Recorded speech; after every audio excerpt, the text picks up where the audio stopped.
我是倪瑞红，我是台湾视觉艺术家，同时也是一名仙女艺术家。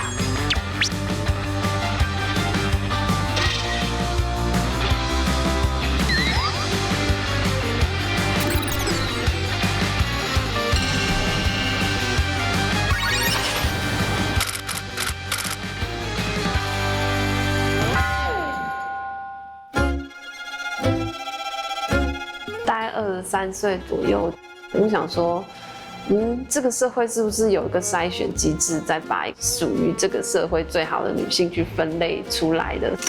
所以我觉得仙女是一个分类机制下的一个最终结果，可能是华人世界对女性最终极的想象。台南鹿耳门天后宫有一个仙女选拔比赛，我想要看看他们认证的仙女是怎么样子，所以我就去报名。它是一个宝贝比赛，然后我得到4次圣杯。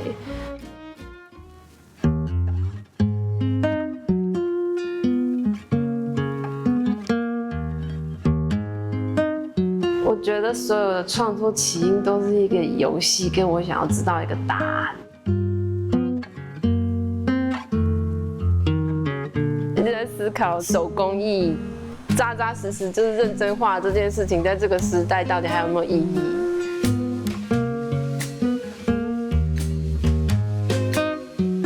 我就发现我没有办法去学现在流行什么风格，我觉得好像必须要完全从土地里长出来，如何从生活中去看到各种图像。刚好都是去玩的时候，都会一直去看生活中，我收集蛮多的，因为这真的非常可爱。其实很想要再去收集更多，想要做成图库吧。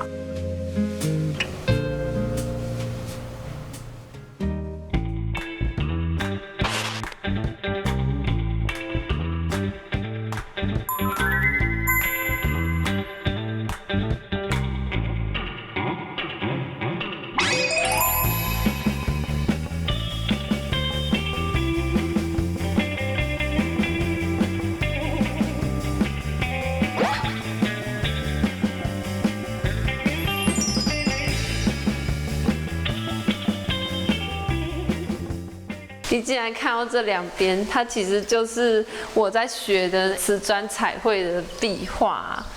它这看起来应该有30年以上的历史，但是只是因为它这个材质的特性，它可以一直保持它这个颜色的鲜艳。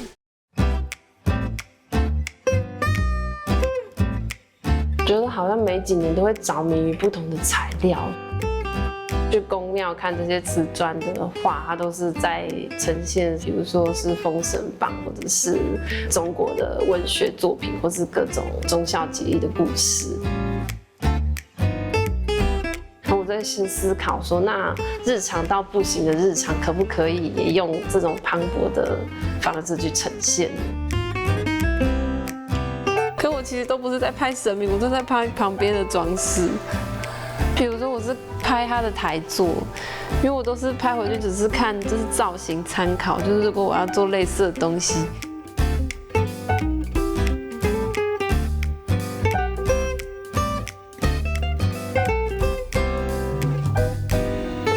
我就是不喜欢现在他们某一种艺术家成功样板作品的样子，我就是喜欢这种台湾到处可见的这些绘画。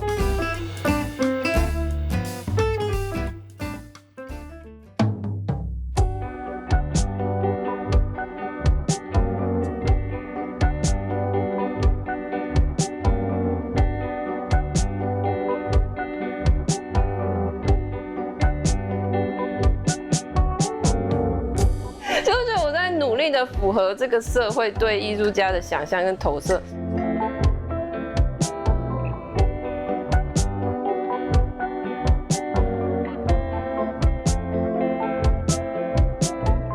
所以我就把所有所谓的艺术家生活，然后把它呈现出来。可是这个材质是我去看那个坟墓看到的。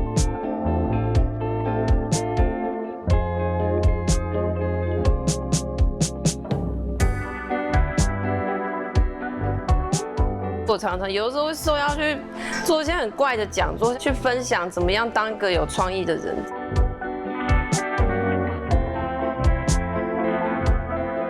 所以我就有点在调侃，大家期待艺术家给他们一些创意，可是我就在调侃创意本身这件事情，也就是觉得台湾这个社会是不是太崇拜创意了？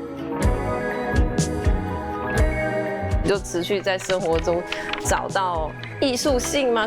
可我觉得那种艺术性，可能是有时候是你对现在这个当下，你感觉到不太对劲，然后你不知道该怎么形容。我对这个世界感到充满疑惑。所以其实每一个阶段的创作都是在处理我那个时候困扰的事情。这个作品第一次在学校里发表的时候，我真的把所有的老师都吓到，因为所有人一进来，大家都是会站在这边，然后呆呆的看着他很长一段时间，我就怀疑他们自己到底看到了什么。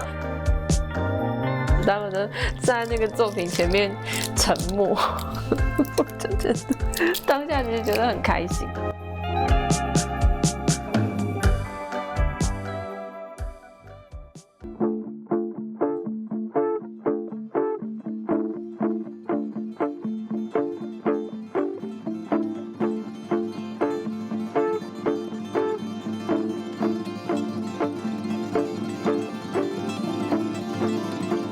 研究所刚毕业，然后真的是陷入一个完全的恐慌，因为你就是完全没有工作经验。就是那一段时间，人生真的蛮迷惘。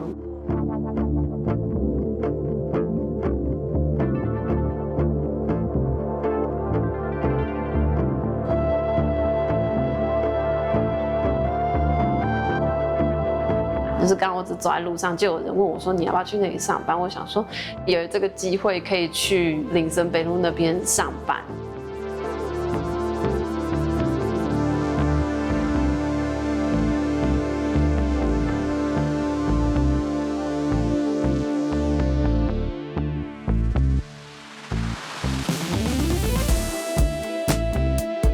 我竟然天真的就把它当作一种艺术驻村。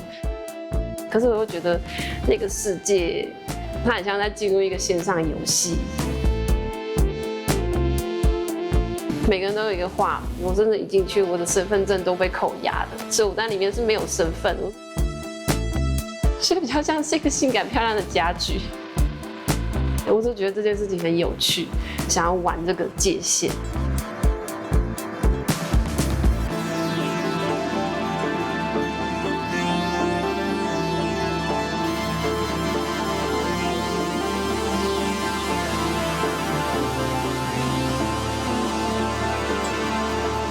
因为我本身是喜欢多彩，它里面包的都是一个极度的不安全，对这个世界的恐慌。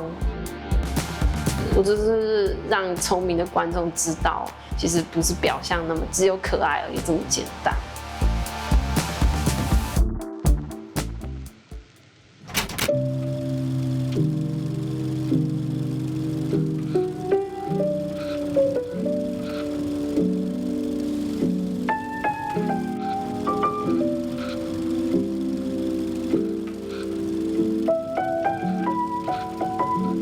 最印象深刻的创作，大概就是我在我爸头七之内把他的书的封面的插画完成吧。生前最后一本书，然后我就答应他说可以帮他做好，可是我没有办法赶在他活着的时候给他看。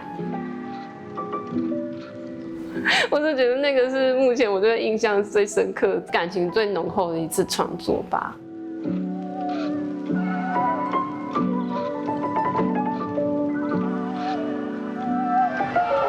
经历我爸的整个过程，我有发现很多灵感会一直浮现，就是在这种生离死别的时刻，或是有一些道别的时候，你的感官会变得比较敏感，会开始有一直质问自己的存在。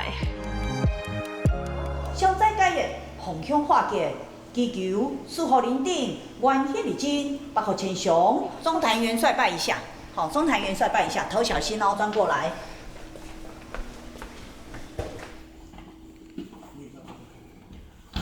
青桥顶好彩头，圆形光彩就明亮。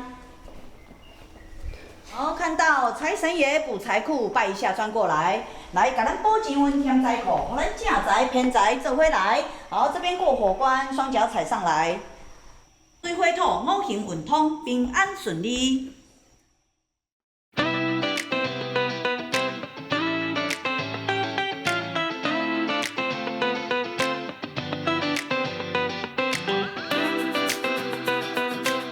就觉得，那我应该要诚实面对，我就是喜欢这些莫名其妙的叫你要当好人的这种图，所以我就觉得，那我就认真要画一个教你当一个好艺术家的图。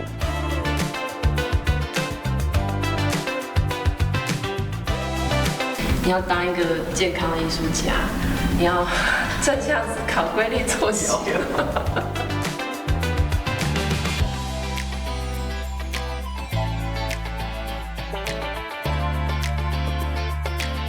我就觉得，能不能不要追随现在台湾艺术圈流行的潮流的那种创作的那个脉络跟方向，然后完全的回归到自己。